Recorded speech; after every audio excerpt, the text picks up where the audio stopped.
பிறந்தநாள் தினம், திருமண தினம், இந்த தினமெல்லாம் ஒரு சிறந்த தினம் அல்லங்க.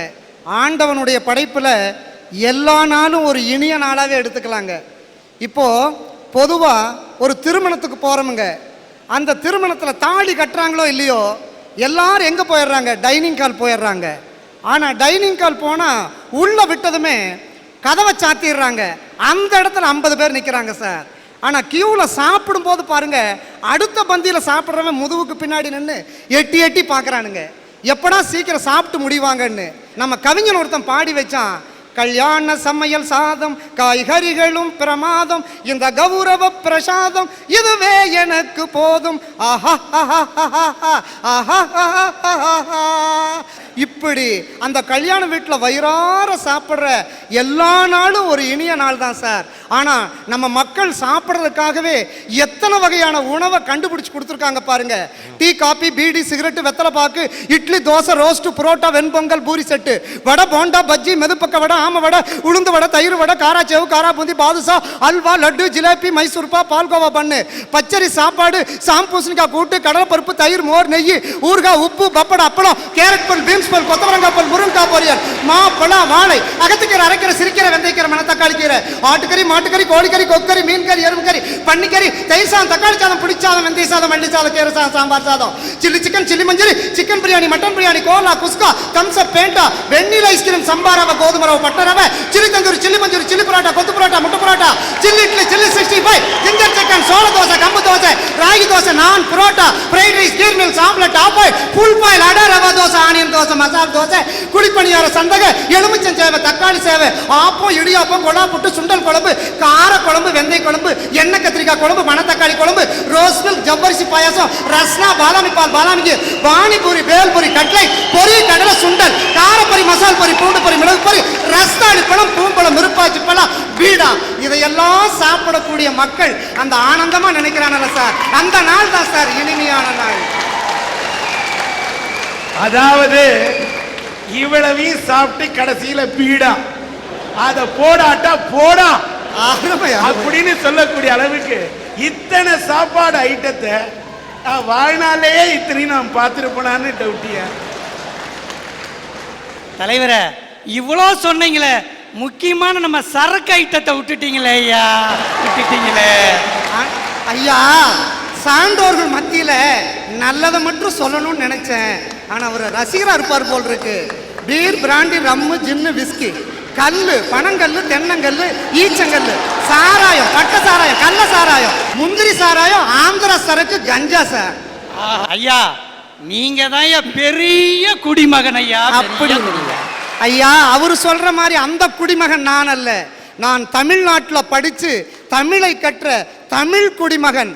தொல்காப்பியத்தில் இருக்கின்ற நற்கருத்துக்களை எடுத்து தூற்றுவேன், சங்கத்தமிழால் சாடுவேன், பைந்தமிழால் பகிர்வேன், இயற்தமிழால் இயம்புவேன், நற்றமிழால் நவிழ்வேன், முத்தமிழால் மொழிவேன், செந்தமிழால் செப்புவேன், அடைமொழியால் எல்லோரையும் அன்போடு பார்க்கின்றேன், அன்னை மொழியால் அன்பை வெடிச்செலுத்துவேன், தாய் மொழியால் தருமத்தை நிலைநாட்டுவேன், தாய் தமிழ் தொடக்கப்பள்ளியால் தமிழை வளர்ப்பேன், வண்ணத்தமிழால் வரவேற்பேன், கன்னித்தமிழால் கடமையாற்றுவேன், அருந்தமிழால் ஆற்றலை பெருக்குவேன், ஞானத்தமிழால் நான் வல்லமை பெறுவேன், இசை தமிழால் இசை முழங்குவேன், தெய்வத்தமிழால் தெய்வத்தின் திருவடியை பற்றுவேன்.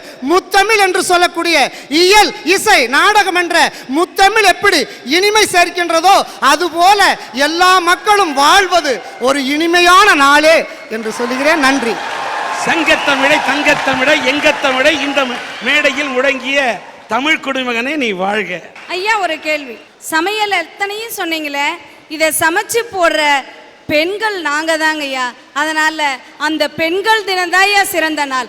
ஆண்டி வீட்ல நீங்க சமைச்சு போறீங்க, ஹோட்டல்ல சமைச்சு போறது ஆம்பளைங்க தான். ஒரு நிமிஷம், பல பேர் வீட்லயே சாப்பிடுறது இல்ல, ஹோட்டல்ல தான் சாப்பிடுறாங்கன்னு சொல்லாம சொல்றியா? ஹோட்டல் சாப்பாடு போனாக்கா காசு கொடுத்தா கிடைக்கும், வீட்டு சாப்பாடு மனசை கொடுத்தாதான் கிடைக்கும். நாம என்னமோ பொதுவாக நினைக்கிறதோ ஆண் பெண் இருபாலார் தான் இருக்காங்கன்னு. இன்னைக்கு இருக்கிற மக்கள் எத்தனை வகையில் இருக்காங்க தெரியுங்களா?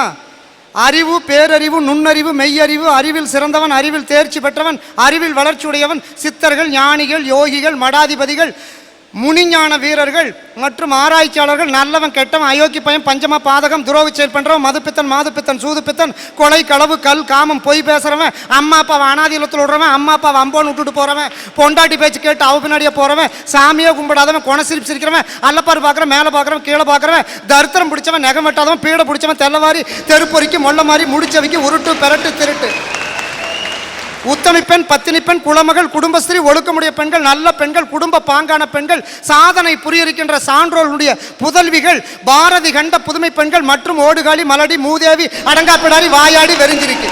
இன்னொரு 60 பேர் இருக்காங்க. அதை சொன்னா காதெல்லாம் ரொம்ப வலிச்சிருங்க. அப்படி இருக்காங்க. ஆனால் ஐயா அவர்களே, இத்தனை வகையான மனிதர்கள் இருக்கிற இந்த சமுதாயத்தில் அந்த மக்களெல்லாம் ஒவ்வொரு நாளும் இனிமையான நாளுன்னு நினைக்கிறாங்க. ஆனால் என் மனைவிங்க இன்னைக்கு காலையில, நேற்றுக்கு காலையில நான் கூட அடுக்குமொழி பேசி பார்த்துருக்கிறேன். நீ அடுக்கிக்கிட்டே போற முடியும். இன்னைக்கு தான் அடுக்கிறேன். வாழ்த்துக்கள் ஐயா. நேற்று காலையில மனைவி என்னை கூப்பிட்டா, மாமா இங்க வாங்க, பைப்பில் தண்ணி வந்து 4 நாள் ஆச்சுன்னா. அதுக்கு நான் என்னமா செய்யணும்னு, மாமா அந்த பெரிய குழாய் உடஞ்சி போச்சாமா, அதனால அரசாங்க லாரியில தண்ணி கொண்டு வந்து விடுறாங்க, போய் பிடிச்சிட்டு வாங்கன்னா. நானும் மனைவி சொன்னான்னு ஒரு குடத்தை கொண்டு போய் எம்டி குடத்தோடு நின்றுட்டு இருந்தேன். நல்ல தண்ணி லாரி வந்து அப்படி திரும்பி நின்று பைப்பை ஓப்பன் பண்ணி விட்டாம் பாருங்க. ஒரே ஆம்பளை பொம்பளை கூட்டம் முட்டி மோதி பிடிக்கிறாங்க. நானும் என் மனைவி சொன்னாங்கங்கிற நம்பிக்கையில் உள்ள நுழைஞ்சு பிடிச்சனுங்க ஐயா. வெளியே வர்றேன், என் குடத்தையும் காணும், என் இடுப்பு வேட்டியும் காணும். பேந்த முடிச்சுட்டு போய் என் மனைவி முன்னாடி நின்ன. என் மனைவி சனியனை, நீ எல்லாம் எனக்கு வந்து வாழ்க்கப்பட்டு தொலைஞ்சன்னு அப்படி புடவை எடுத்து இடுப்புல சொருவின. என் மனைவி அந்த நல்ல தண்ணி லாரியை நோக்கி ஓடுனாங்க. என்ன குடம் கூட இல்லாம ஓடுறாளேன்னு நானும் பின்னாடியே ஓடினேன். போன வேகத்துல மனைவி என்ன செஞ்சா தெரியுங்களா, மழன்னு அந்த நல்ல தண்ணி லாரி கூட்டத்துக்குள்ள நுழைஞ்சு 2 குடம் தண்ணீர் பரபரன்னு இது மாதிரி 6 வேட்டி உருவிட்டு வந்தாங்க. அப்படி உருவன வேட்டி 22 நீளம் போட்டு காஞ்சிட்டு இருங்க பாருங்க. என் மனைவிக்கு 2 குடம் தண்ணீர், இனிமையான நாள். எனக்கு 22 வேட்டி கிடைச்சதுங்க. அதைத்தானுங்க நான் இனிமையான நாளுன்னு சொல்றேன் ஐயா அவர்களே. ஆனா பாருங்க, என் மனைவி என்னை பார்த்து ஒரு பாட்டு பாடுவா. ஆடியில சேதி சொல்லி அவனியில் தேதி வச்சு சேதி சொன்ன மன்ன வருதான். இப்படியே பாடிட்டு கடைசியில் ஒரு வரி சொல்லுவா, ராசாவே நீ வேணும் 7 ஜென்மந்தானா. முந்தா நாள் கோயிலுக்கு கூட்டிட்டு போனுங்க.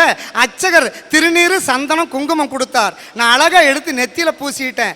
என் மனைவி திருநீரை மட்டும் பூசணுவா, குங்குமத்தை எடுத்து இந்த தங்கத்தாலான ஆம்பளை கட்டியிருக்கான் பார் தாலி, அதுல வச்சு அமுக்குற. ஐயா நான் எதுக்குன்னு கேட்டேன். என் மனைவி சொன்னா, இற்றைக்கும் 7 பிறவிக்கும் இந்த இழிச்சவாயனே புருஷனா வரணுங்க. ராசாவே நீ வேணும் 7 ஜென்மந்தா. ஆனா இன்னைக்கு செய்யற ரூட்டி கொஞ்சம் நஞ்சம் இல்லைங்க. ஒரு மனிதன் எப்படி இருக்கணுங்கிறதுக்கு ஒரு செய்தி சொல்றேன் பாருங்க. ஜேபி சந்திரபாபுன்னு ஒரு நடிகருங்க. ஜேபி சந்திரபாபு என்ற நடிகருக்கு காலையில கல்யாணம். இரவு 9 மணிக்கு அந்த புது பெண் வெள்ளிச்சம்புல வெதுன்னு பசும்பால் கொண்டு போய் அப்படியே அத்தான் என்று கொடுக்க வேண்டியவ அண்ணான்னு கூப்பிட்டாங்க. ஜேபி சந்திரபாபு கேட்டா, என்னம்மா முதல் இரவுல கட்டின புருஷனை அண்ணான்னு கூப்பிடுறியான்னு கேட்டபோது அந்த பெண் சொன்னா, நான் 5 வருடமாக ஒரு வாலிபனை காதலிச்சேன், மனசார விரும்பினேன், எங்க அப்பா பிரிச்சு பெரிய நடிகர்னு உன் தலையில கட்டிட்டாருன்னு சொன்ன போது சந்திரபாபு அந்த கைப்படாத ரோஜாவை அந்த பெண் யார விரும்பினாலோ அந்த காதலனிடம் ஒப்படைச்சிட்டு வந்தார். அவங்க அப்பா சொன்னார், கேட்டாரு, மகனே சந்திரபாபு, டே நீ மிகப்பெரிய நடிகர்ரா, ஆனா எல்லாத்தையும் தானம் கொடுக்கலாம், ஆனா மனைவியே தானம் கொடுக்குறியாடா அப்படின்னு சொன்ன பொழுது தந்தை முன்னாடி என்ன பண்ணார் தெரியுங்களா, அன்னையின் கையில் ஆடுவதின்பம், கண்ணியின் மடியில் சாய்வதில் இன்பம், தன்னை உணர்ந்தால் உண்மையில் இன்பம், தன்னலம் மறந்தால் பெரும் பேரின்பம், பெரும் பேரின்பம். அவர் தான் சொல்லுவார், ஒவ்வொரு நாளும் இது மாதிரி மனிதன் நடந்து கொண்டா தினமும் இனிமையான நாள்னு சொன்னார். ஆனால் ஐயா அவர்களே, ஒரு புதுமையான செய்தியை சொல்றேன். என்னுடைய திருமணம் எப்படி நடந்தது தெரியுங்களா, உலகத்திலேயே ஒரு சிறந்த திருமணங்க. ஒரு திருமணத்துக்கு மொய் வைக்க போனேன். ஆனால் ஒரு உண்மையான ஒரு ஒரு ஒரு புது ட்ரெஸ் கூட இல்லை, அழுக்கு வேட்டி அழுக்கு சட்டை தான். அதோடு போன போது அந்த மாப்பிள்ளை அந்த இரவோடு இரவு அவன் ஏதோ ஒரு சூழ்நிலையில் ஓடிட்டான். ஆனால் காலையில் அந்த பெண் மணப்பெண் கண் கலங்கி நின்னா. அவங்க அப்பா கிட்ட போய் நான் கேட்டேன், நான் திருமணம் செஞ்சுக்கிறேன்னு. அப்படி புதுமையான திருமணம் செஞ்சவன் தான் இந்த வானொலி தங்கவேல். அந்த இரவுங்க முதல் இரவு என் மனைவி அப்படியே அந்த முதல் இரவுல அழுதுகிட்டு இருந்தா. நான் என்ன பாடுன்னு தெரியுங்களா? ஆகாய வீதியில் அழகான வெண்ணிலா அலங்கார தாரகையோடு அசைந்தூஞ்சல்லாடுதே ஆனந்தம் தேடுதே ஆ ஓ என்ற அந்த இரவு முதல் ஐயா அவர்களே இன்று இருக்கக்கூடிய இந்த இரவு வரையிலும் ஒவ்வொரு நாளும் என் மனைவியோட இனிமையான நாளா தான் நான் கொண்டாடிட்டு வர்றேன். வாழ்க. ஆனா ஐயா ஒரு புதுமையான செய்தியை இந்த சேலம் வாழ் மக்களுக்கு சொல்லி நான் விடைபெறேன். பாருங்க, உலகத்திலேயே உயர்ந்த நதியான நயாகரா நதி அமெரிக்காவில் இருக்கு. ஆனா அந்த என்ட்ரன்ஸ் நுழைவாசல்ல உலகமெங்கும் இருக்கக்கூடிய 3339 மொழியில் எழுதல, தமிழ் மொழியில தான் அந்த நயாகரா நதியினுடைய என்ட்ரன்ஸ் நுழைவாசல்ல அழகா ஒரு கல்வெட்டுல வருக வணக்கம்னு எழுதியிருக்கான். ஏன் தெரியுங்களா? இங்கிருந்து தமிழ்நாட்டு அறிஞர் ஒருத்தர் அங்க போனார், வெள்ளக்காரர் ஒருத்தர் அங்க நின்னார். ஐயா இங்க வாங்க, உலகத்திலேயே உயர்ந்த நதியான நயாகரா நதிக்கு முன்னாடி உங்கள் எழுத்தில் 26 ஆங்கில எழுத்துல வெல்கம் எழுதியிருக்கலாம், ஏன் எங்க தமிழ் மொழியில வருக வணக்கம் எழுதியிருக்கீங்கன்னு சொன்ன போது அந்த வெள்ளக்காரர் சொன்னார், ஐயா தமிழறிஞரே, உலகத்திலேயே உயர்ந்த நதியான நயாகரா நதி எங்கள் நாட்டிலே உள்ளது, உலகத்திலேயே உயர்ந்த மொழியான தமிழ் மொழி உங்கள் நாட்டிலே உள்ளது, உயர்ந்த நதியும் உயர்ந்த மொழியும் ஒன்றாக இணையட்டும் என்பதற்காக வருக வணக்கம் எழுதியிருக்காங்கன்னாங்க. அப்படிப்பட்ட உலகமெங்கும் இருக்கக்கூடிய தமிழ் நெஞ்சங்கள், தமிழ் சான்றோர்கள், அந்த தமிழ் தாங்கிய நெஞ்சங்கள் மற்றும் உலகத்தில் இருக்கக்கூடிய அத்துணை மக்களும் ஆணும் பெண்ணும் எல்லோரும் பல்லாண்டு வாழட்டும் என்று சொல்லி வானிதழ் ஒன்செங்காந்தன் ஆம்பல் அனிச்சம் தன்கைய குவளை குறிஞ்சி வெட்சி செங்கோடுவேரி தேமா மணிச்சிகை உருதுநாறு அவிழ்கொத்து உந்துள் கூவிலம் எரிபுரையெருளம் சுள்ளி கூவிரம் வடவனம் வாகை வான் பூங்குடசம் எருவை செருவிலை மணிப்பூங்கருவிலை பைனி வாணி பல்லினர் குரவம் பசும்பிடி வகுலம் பல்லினர் காயா விரிமலர் ஆவிரை வேரல் சூரல் குறுகி புலை குறுநருங்கண்ணி குறுகிலை மருதம் விரிப்பூங்கோங்கம் போங்கம் திலகம் தேங்கமிழ் பாதிரி செருந்தி அதிரல் பெருந்தன் செண்பகம் கரந்தை குளவி கடிக்கமல் களிமா தில்லை பாலை கல்லுவர் முல்லை புள்ளை பிடவம் சிறுமாரோடம் வாழை வள்ளி நீள் நல்ல தாளை தளவம் முள்தாட்டாமரை ஞாழல் மவ்வல் நருந்தன் கோவிடி சேடல் செம்மல் சிறு சங்குரளி கோடல் கைதை கொங்குமுதர் நறுவாலை காஞ்சி மணிக்குலைக்கல் நெய்தர் பாங்கர் மராம் பல்பூம் பிண்டி வஞ்சி பித்திகம் சிந்துவாரம் தும்பை துளாகை சுடற்பூந்தோன்றி நந்தி நரவம் நரும்புன்னகம் பாரம் வீரம் பைங்குறுங்கத்தி ஆரம் கால்வை கடியிரும்புன்னை நரந்தம் நாகம் நல்லூர் நாரி மாயிருங்குருந்தும் வேங்கையும் இந்த 99 மலர்களோடு என் உள்ளத்திலே இருந்து எழக்கூடிய அன்பு என்ற அந்த பூவையும் சேர்த்து 100 பூக்களோடு இந்த அரட்டையரங்க ரசிகர்களும் உலகெங்கும் இருக்கக்கூடிய தமிழ் மக்கள் பல்லாண்டு வாழட்டும் என்று சொல்லி எனது பணிவான கனிவான வணக்க மலர்களை காணிக்கை மலர்களாக்கி சமர்ப்பித்து நீங்கள் பல்லாண்டு வாழ வேண்டும் என்று சொல்லி இந்த அறிவின் பெட்டகம், அறிவின் களஞ்சியம், அறிவுக்கோர் துருவ நட்சத்திரம், அறிவுக்கோர் உலக கஜானாவின் அணைக்கட்டு பல்லாண்டு வாழட்டும் என்று சொல்லி என்னை எதிர்த்து பேசினாலும் இந்த பெண்ணுக்கு சில நாட்களில் திருமணம் ஆகட்டும் என்று வாழ்த்து உங்களிடமிருந்து விடைபெறுகிறேன். வாய்ப்புக்கு நன்றி நன்றி நன்றி நன்றி. வாழ்த்துக்கள்.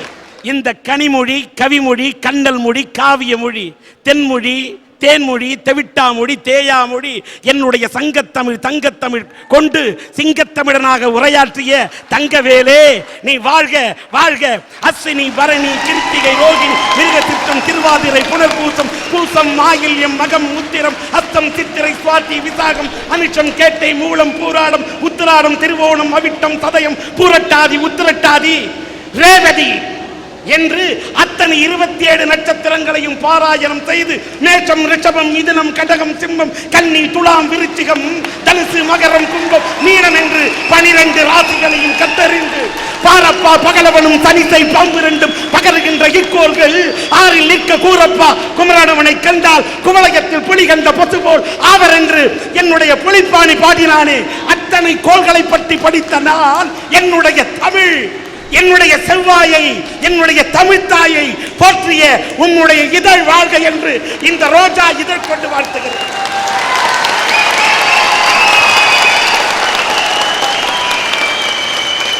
எந்த நாள் இனிய நாள், வாழ்வில் நல்ல நாள் என்ற தலைப்பிலே எடுத்துக்கொண்டால் குழந்தைகள் தினம் என்றும், மகளிர் தினம் என்றும், திருமண தினம் என்றும், ஏன் ஆசிரியர்கள் தினம் என்றும், தியாகிகள் தினம் என்றும், உழவர்கள் தினம் என்றும், இல்லை சுற்றுப்புற சூழல் தினம் என்றும், இல்லை முட்டாள்கள் தினம் என்றும், எல்லா நாள்களுமே நல்ல நாள் தான், வாழ்வில் இனிய நாள் தான் என்றும் இத்தனை தலைப்பிலே எல்லோரும் அழைக்கக்கூடிய அளவுக்கு அவர்கள் உரையாற்றினார்கள். இத்தனை தினம் சொன்னார்கள். இவர்கள் எல்லாம் தினத்தை பார்த்தார்கள். ஆனால் நான் எதை பார்க்கிறேன் என்று சொன்னால் மனிதனின் மனத்தை மட்டும் தான் பார்க்கிறேன். மனத்தை வைத்துத்தான் தினத்தை தீர்மானிக்க வேண்டும். இங்கே ராஜேந்திரன் ஏப்ரல் 1ஆம் தேதி முட்டாள்கள் தினம் அல்லவா, அந்த முட்டாள்கள் தினத்தை பற்றி இங்கே வாதிக்க வந்தார். நான் என்ன சொல்றேன்னா, ஒரு முட்டாளா பிறக்கிறானா இருக்கிறானா என்பதுதான் என்னோட கேள்வி. சுய புத்தி இருக்கணும், இல்ல அடுத்தவன் சொல்லி கொடுத்தா சொல் புத்தி இருக்கணும். சுயமாவும் புத்தி இருக்காது, சொன்னாலும் புத்தியில ஏத்திக்க மாட்டேன், நான் முட்டாளாதான் வாழுவேன்னு அவன் முரண்டு பிடிச்சா அவனால அவனுக்கும் உதவிகரமா இருக்க மாட்டான், தன்னோட குடும்பத்துக்கும் உதவிகரமா இருக்க மாட்டான், வீட்டுக்கும் பயன்பட மாட்டான், நாட்டுக்கும் பயன்பட மாட்டான். அப்படி உள்ள ஒரு முட்டாளுக்கெல்லாம் ஒரு முட்டாள் தினம் தேவையா? அதனால் அந்த முட்டாள் தினத்தெல்லாம் தூக்கி ஓரங்கட்டிடலாம். அடுத்த பார்த்தீங்கன்னா இந்த குழந்தைகள் தினம், இந்த சீமா போன்ற குழந்தைகள் பேசும்போது குழந்தைகள் தினத்தை கொண்டாடணும்னு எனக்கு ஆசைதான். ஆனா சேலத்தில் பார்க்கிறேன், சென்னையில் பார்க்கிறேன், ஏன் கோவையிலே பார்க்கிறேன், கையில கை குழந்தையை கொளுத்துகின்ற வெயிலிலே வைத்துக் கொண்டு பெண்கள் பிச்சை எடுக்கிறார்கள். ஒரு தீவிரவாதி கடத்தும் போது ஒரு அப்பாவியை கையிலே கடத்தி வைத்துக் கொண்டு அவன் தீவிரவாதம் செய்கிறானே, அதை போல ஒரு குழந்தையை கொளுத்தும் வெயிலிலே வைத்துக் கொண்டு இந்த பிச்சை எடுக்கிறார்களே, இதை பார்க்கும் போது குழந்தைகள் தினமா கொண்டாட முடியுமா? ஏன் குழந்தை தொழிலாளர்களை ஒழித்து விட்டோமா? சிவகாசியிலே தீப்பெட்டி தொழிற்சாலைகளிலே குழந்தைகள் வேலை செய்து கொண்டிருக்கின்றார்களே, அந்த குழந்தை தொழிலாளிகள் இன்றைக்கும் இருந்து கொண்டிருக்கிறார்களே, கொத்தடிமைகளாக அவர்களை வதைத்துக் கொண்டிருக்கிறார்கள். அந்த குழந்தைகளை வாட்டி வதைக்கும் போது குழந்தைகள் தினமா எப்படி கொண்டாட முடியும்? சரி, திருமண தினம் என்று சொல்லுகிறார்கள். அந்த அம்மா பேசுறாங்க, காதல்னு வந்துட்டா காதலுக்கு மட்டும்தான் கண் இல்லை. காதல் மதத்தை பார்க்காது, மனத்தை தான் பார்க்கும்.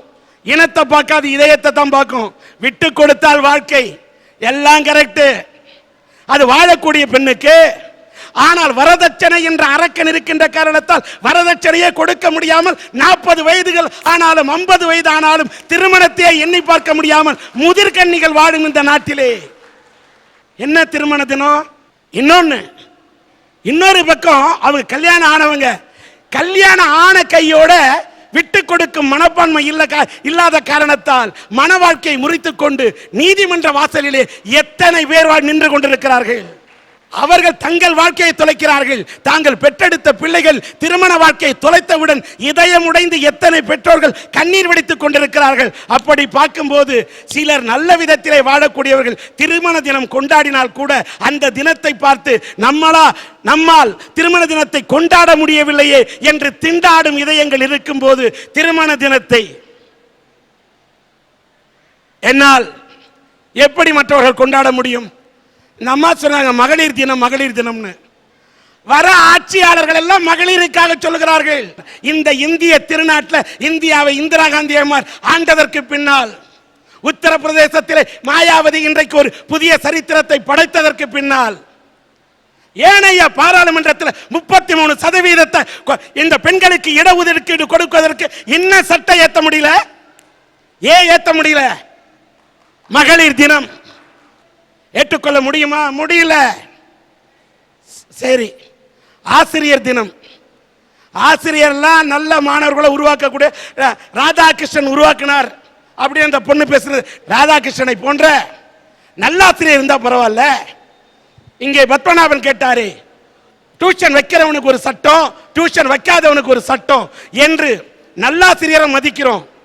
ஆனா மாணவர்களை அங்க கூட சேவைக்காக வாழக்கூடிய நல்லாசிரியரும் இருக்கிறார்கள், தேவைக்காக வாழக்கூடிய சில கெட்ட ஆசிரியர்களும் இருக்கிறார்கள். அங்க பார்க்கும்போது இந்த ஆசிரியர் தினத்தையும் எப்படி இந்த மாதிரி எல்லாம் இருக்கிறவங்களை பார்த்துட்டு எப்படிங்க கொண்டாட முடியும்? எல்லாத்துக்கும் மேல தியாகிகள் தினம்னு சொன்னாரு. என்னுடைய இந்தியன் ஏழையாக இருக்கக்கூடியவன் ஆடை போடவில்லை, கந்தை அணிகிறார் என்று இடுப்பிலே கந்தை கட்டி இந்தியாவின் தந்தை என்று வாழ்ந்த மகாத்மா காந்தியை வெள்ளைக்காரன் சுட்டு வைத்தவில்லை.